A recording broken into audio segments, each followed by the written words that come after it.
Vai, hora de falar do Vascão da Gama. Vamos lá, hoje mais um dia de trabalhos do Vasco, pensando, é claro, no clássico de domingo, na estreia de Álvaro Pacheco no comando do Vasco. Vai ser já no clássico, né? Teremos casa cheia no domingo no Maracanã. E pelo que a gente tem acompanhado e, é claro, apurado de informações, o Álvaro Pacheco tem exigido um nível de treinos maior do que os jogadores estavam acostumados com o Ramon Dias. Eu digo isso na questão física. O Álvaro Pacheco tem exigido muito dos jogadores na questão física. Vamos ver como é que vai ser isso aí no resultado a curto, médio e longo prazo. Novo treinador do Vascão. Bom, sobre Felipe Coutinho, a gente segue acompanhando. Essa semana é uma semana decisiva, o Vasco já está acertado com ele, mas ainda tem a questão do Aston Villa, né? A gente tem falado sobre isso. Ainda estamos na mesma, né? O Vasco já acertado com o jogador.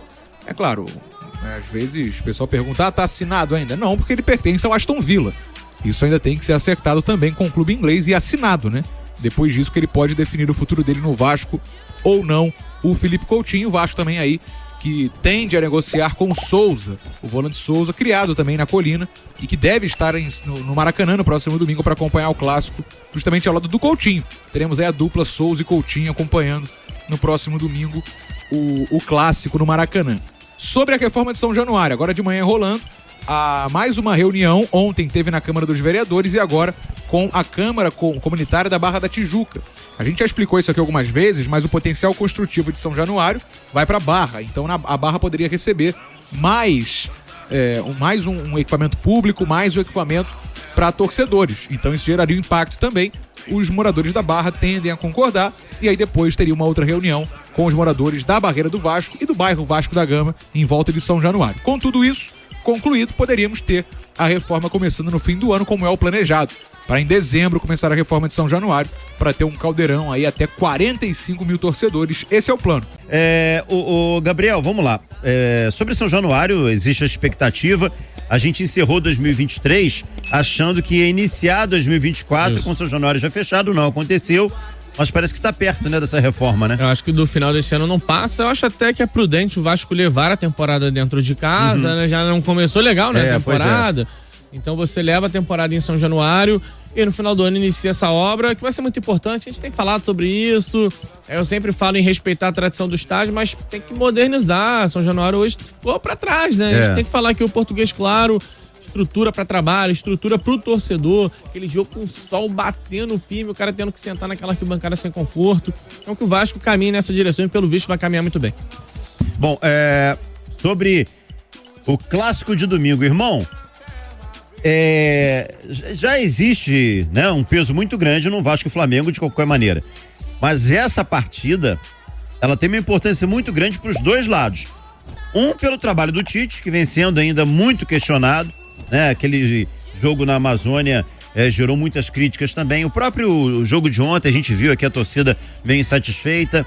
E o Vasco, por motivos óbvios até, né? Por conta da situação da equipe no Campeonato Brasileiro, né? É um jogo muito importante pro Vasco, a gente precisa nem dizer o porquê, né? O campeonato não começou tão legal. É um jogo com mando, né? O mando é do Vasco, então querendo ou não, você tem que ali somar 3 pontos na tabela. Não acho que seja tão simples assim, obviamente. É um jogo contra um adversário muito forte, mas até para um início de trabalho interessante do Álvaro, eu acho que o Vasco tem meio que essa responsabilidade por buscar uma vitória. Ganhou um tempo bom para treinamentos, né? Encarou aquele jogo pesado contra o Fortaleza, teve paralisação de brasileiro, o Vasco não está envolvido em competição sul-americana. Então, para um treinador que é novo, que acabou de chegar, dá para dizer que o planejamento foi perfeito, né? Porque ele ganhou cerca de 10 dias.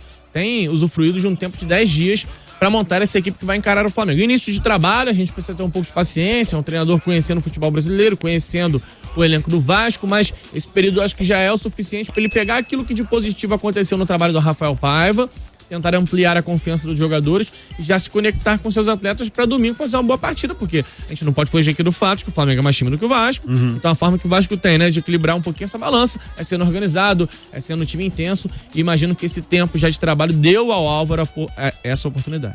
Vamos ver o que o Pedrinho falou sobre o Felipe Coutinho, sobre o interesse do Vasco em Felipe Coutinho. O Coutinho, ela causa um alvoroço, dentro da minha casa também, que meu filho me pergunta todo dia. Mas, sendo sempre muito verdadeiro com vocês, ele tem, obviamente, um contrato com o Aston Villa. O mais importante é que ele tem um interesse muito grande de vir pro Vasco, e nós temos um interesse muito grande de trazer esse grande jogador e ídolo da torcida do Vasco. Agora, isso não é um movimento fácil. O movimento positivo é que as duas partes têm muito interesse. Essa semana, provavelmente, né, após Vasco e Flamengo, eu vou ter um encontro com ele e aí a gente vai ter uma direção maior. Até agora, só mesmo conversas por telefone, obviamente o interesse é claro. Agora, quando a gente sentar e conversar, a gente vai entender a realidade e aí sim pensar no próximo passo. A única conversa que a gente teve foi com o Felipe Coutinho. Não teve conversa mais com nenhum outro jogador. E a gente precisa ser muito verdadeiro, transparente e realista com o torcedor. Eu preciso entender o que é o caixa da SAF. Entendendo o que é o caixa da SAF, eu vou passar verdadeiramente quais são as perspectivas de investimento para o Vasco. Verdadeiramente quais são as perspectivas, beleza? O contrato com o Aston Villa vai até junho de 2026, ou seja, ele tem mais pelo menos aí 2 anos de contrato com o Aston Villa. Hoje o salário dele em reais é de aproximadamente 3,5 milhões. No Vasco deve cair para pelo menos 600 mil. Se ele conseguir a rescisão, viria livre. Mesmo assim, só poderia jogar a partir de 10 de julho, independente do cenário, se empréstimo ou rescisão na abertura da janela de transferência. Então o Pedrinho hoje confirmando o interesse do Vasco no Felipe Coutinho pela primeira vez, ele falou sobre isso, né? Sobre Felipe Coutinho, Pedrinho falando pela primeira vez não sobre deixa o de ser assunto, Pedro. claramente, Vitor Costa. Agora o Pedrinho pode falar, né? Porque uma vez ele deu uma entrevista coletiva em que basicamente ele só respondia: eu não posso falar disso, não posso falar daquilo. Por enquanto é ele que tá no comando. Imagino que ele vai buscar esse período em que ele tá à frente do futebol, da Vasco SAF, né? Pra fortalecer o elenco na tentativa de montar um time competitivo para não ficar brigando para não cair de novo. Sim. E aí depois a próxima empresa que vai comprar, ou se a 777 voltar, vai ter aí como desafio a resolução financeira. Mas eu acho que o foco nesse momento do Pedrinho e do Vasco claramente está no fortalecimento do time. E o Coutinho é um cara que chega, obviamente, para isso. Tomara que eles se acertem o quanto antes. E aí, em contrapartida, tá tendo muito trabalho o Pedrinho, né? Tem essa história do estádio. A gente viu a movimentação do Flamengo pelo estádio, agora o Vasco também pela reforma, que é uma reforma necessária. Eu sou muito fã de São Januário, mas eu entendo que precisa ser modernizado. É fundamental que, nesse ato de modernizar São Januário, o estádio não perca a sua essência. Sim. Que é fazer parte de uma comunidade da Barreira do Vasco. É o único estádio do Rio de Janeiro que fica em uma comunidade.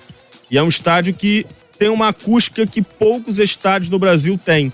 Eu tenho visto torcedores do Atlético Mineiro reclamando bastante. Ontem teve Atlético Mineiro e Caracas pela Libertadores. E os torcedores do Galo estão reclamando da acústica da Arena MRV. É horrível. Entendendo que não botam pressão no adversário, né? E a gente sabe que São Januário é o território hostil, né? Ninguém gosta de jogar em São Januário justamente por conta dessa pressão, dessa acústica. Espero que, a partir do momento que haja uma reforma, o projeto não esqueça de manter a essência do povo da Barreira e também não esqueça de tornar o estádio difícil de se jogar. Sim.